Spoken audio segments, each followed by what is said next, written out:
माहिती आहे, सर्वोच्च न्यायालयानं आज एक मोठा निर्णय दिलेला आहे। अनुसूचित जाती आणि जमातीमधील उपवर्गीकरणाला सर्वोच्च न्यायालयानं मान्यता दिलेली आहे। सर्वोच्च न्यायालयाच्या 7 न्यायमूर्तींनी 6 विरुद्ध 1 अशा बहुमतानं हा निकाल दिलेला आहे।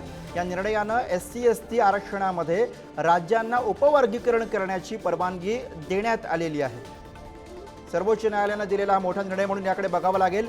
यामुळे अर्थातच आता SC/ST आरक्षणामध्ये राज्यांना उपवर्गीकरण करता येणार आहे, तशी परवानगी या निर्णयामुळे आता राज्यांना मिळणार आहे। सर्वोच्च न्यायालयानं आज हा निर्णय दिला। 7 न्यायमूर्तींच्या खंडपीठाने हा निर्णय दिला आहे। 6 विरुद्ध 1 अशा बहुमतानं हा निकाल देण्यात आलेला आहे।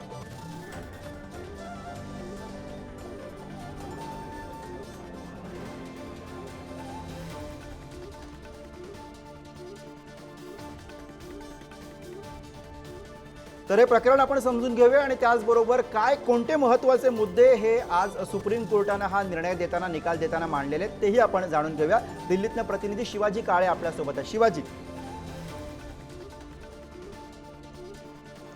आजचा हा निकाल अत्यंत महत्त्वाचा आहे, कारण अनेक वर्ष जर पाहिलं तर SC/ST समाजामध्ये देखील काही प्रगत जाती आहेत आणि त्या समाजातील लोक महत्त्वाच्या पदावरती येताना पाहायला मिळतात। आपल्याला सगळ्यात महत्त्वाचं म्हणून जर पाहिलं तर आदिवासी समाजाचे जे मंत्र्यांची सरनेम आडनाव जर पाहिले तर सातत्यानं सावरा असो किंवा पाचपुते असो यापैकी वेगळी नावं फारसे पाहायला मिळत नाही। त्यामुळे आदिवासी समाजामध्ये इतर देखील लोक आहेत की ज्यांना या समाजाचा फायदा व्हायला हवा, त्या उपजाती आहेत त्यांना फायदा व्हायला हवा। त्यामुळे एकूण आरक्षणाचा फायदा फक्त ठराविक जातींना पाहायला मिळतो।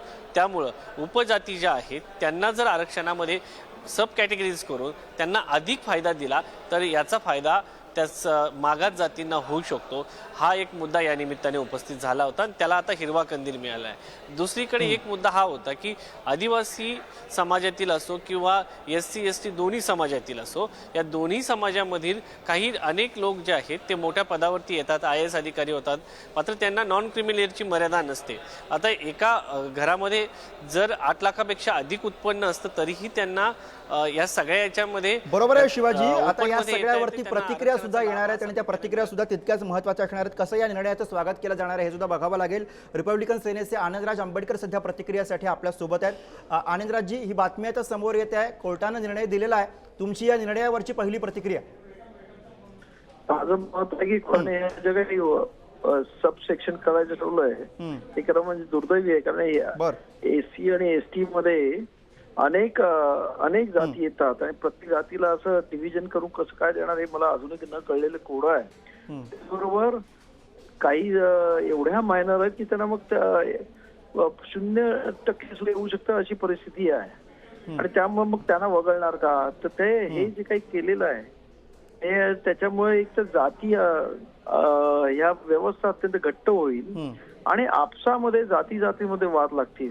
आम्हाला एवढे टक्के हवे, आम्हाला एवढे टक्के हवे आणि हे म्हणजे SC/ST ठीक आहे, पण परत OBCला सुद्धा हीच माग होईल आणि त्यामुळे मग पूर्ण देशामध्ये एक मोठं कळाचं वातावरण निर्माण होईल। म्हणजे आंबेडकरजी, तुम्हाला असं म्हणायचं आहे की आता जे SC/STच्या बाबत झालंय ते उद्या इतरही समाज घटकांच्या बाबत होईल आणि त्यामुळे आणखी कॉम्प्लिकेशन्स निर्माण होतील? कॉम्प्लिकेशन निर्माण होतील। तुम्हाला माहिती की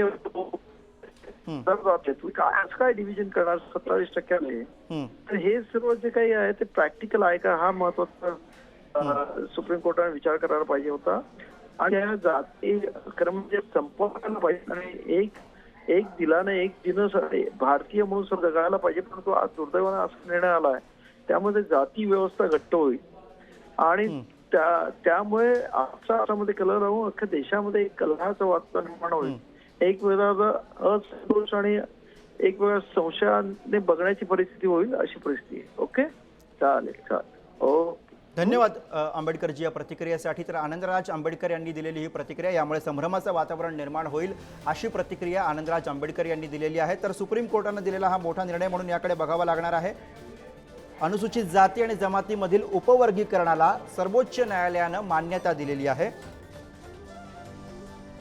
तर रिपब्लिकन स्टुडंट युनियनचे अमोल वेटम सध्या फोन लाईनवरनं आपल्या सोबत आहेत। अमोल वेटमजी, तुमची प्रतिक्रिया याच्यावरती? मुळातच उपवर्गीकरणाचे जे आहे की मोदी सरकार जेव्हा आलं, ते मोदी सरकारने जेव्हा आंध्र प्रदेशमध्ये दाखल झाले, आंध्र प्रदेशमध्ये गेल्यानंतर त्यांनी मदिगा समाजाला सांगितले की उपवर्गीकरण करण्यासाठी सरकार क्रमप्राप्त आहे. त्या पद्धतीनेच ते पावलं उचलली गेलेली आहेत. आणि आजचा जो निर्णय जो आलेला आहे सुप्रीम कोर्टचा तो दुर्दैवी म्हणायला लागेल. त्यामध्ये न्यायमूर्ती बेला त्रिवेदी यांनी सांगितलेलं आहे की हे म्हणजे उपवर्गीकरण करणे म्हणजे राष्ट्रपतींच्या यादीमध्ये छेडछाड केल्यासारखा होईल. त्यामुळे हा निर्णय अत्यंत दुर्दैवी म्हणावा लागेल आणि यामध्ये जातीय व्यवस्था अत्यंत परत मजबूत होईल. आणि हे प्रॅक्टिकली शक्य आहे का हे देखील आपलं पाहणं गरजेचं आहे. कारण ज्यावेळेस शैक्षणिक आरक्षण येते ते पूर्ण अनुसूचित जातीसाठी त्या सीट्स असतात. आता अ ब गटामध्ये विभागणी केल्यानंतर काही जागा निघाल्यानंतर शैक्षणिक मध्ये ती कुणाला बरोबर दिली आहे, अमोल जाणार वेटामजी. हा देखील प्रॅक्टिकली हे प्रश्न शक्य आहे का, हा यातला आणखी एक महत्त्वाचा मुद्दा आहे. दुसरा यातला महत्त्वाचा मुद्दा हा असणार आहे की अर्थातच या निर्णयानंतर आता ज्या पद्धतीनं राज्यांना या संदर्भातले अधिकार मिळणार आहेत त्यामुळे राज्यांमध्ये तुष्टीकरणाचे प्रयत्न, जातीय तुष्टीकरणाचे प्रयत्न वाढीस लागू शकतात. नक्कीच यामध्ये तसं होणारच आहे. कारण आता इतकंच महाराष्ट्र सरकारने देखील समिती गठीत केल्यानंतर 59 जाती असताना केवळ त्या समितीमध्ये एकाच जातीला समाविष्ट करून घेतला, 58 जातींना केलं नाही.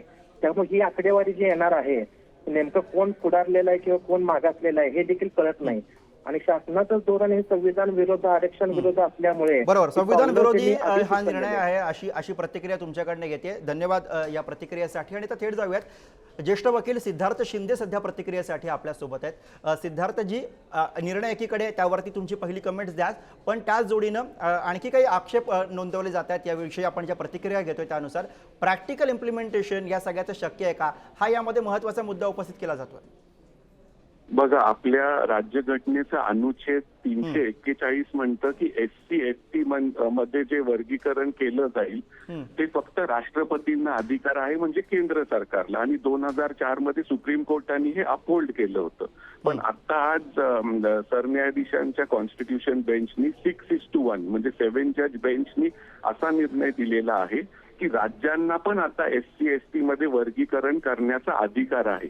ह्याच्यात असं राज्यांना अधिकार आहे, पण आणि ह्याच्यात केंद्र सरकारचं पण म्हणणं होतं की हो, राज्यांना अधिकार द्यायला पाहिजे, म्हणजे केंद्र सरकार ह्याच्या सपोर्टमध्ये होतं. तर हे फक्त SC/ST प्रवर्गापुरतं आहे की त्याच्यात पोट जाती आयडेंटिफाय करणं. कारण राज्यांनी जर व्यवस्थित सर्व्हे केला आणि डेटा गोळा केला तर राज्य हे व्यवस्थितपणे करू शकतात. याच्यात मराठा आरक्षणावर ह्याचा काहीही परिणाम होणार नाहीये. मराठा आंदोलक जे आरक्षण मागताय, मराठा समाज जे मागतंय ते ओबीसी मध्ये मागतंय. हा निर्णय ओबीसीला लागू नाहीये, हा फक्त SC/ST साठी आहे. आता महाराष्ट्र पुरतं म्हणावं लागलं तर आता जो धनगर समाज आहे तो ओबीसी मध्ये आहे, म्हणजे ओबीसी 27% आणि 3.5% विमुक्त जाती, भटक्या जमाती, ज्याच्यात धनगर समाज आहे. धनगर समाज मागणी करतोय ST साठी. तर जर आज उद्या महाराष्ट्र सरकारने एक रिपोर्ट तयार केला आणि बरोबर आहे, त्यामुळे या सगळ्या इम्प्लिमेंटेशन मध्ये बऱ्याच गुंतागुंत आहे, ती कशी सोडवली जाणार हे सुद्धा आपल्याला बघावं लागेल. धन्यवाद सिद्धार्थजी या प्रतिक्रियेसाठी. आणि यासह या बुलेटिनमध्ये आपण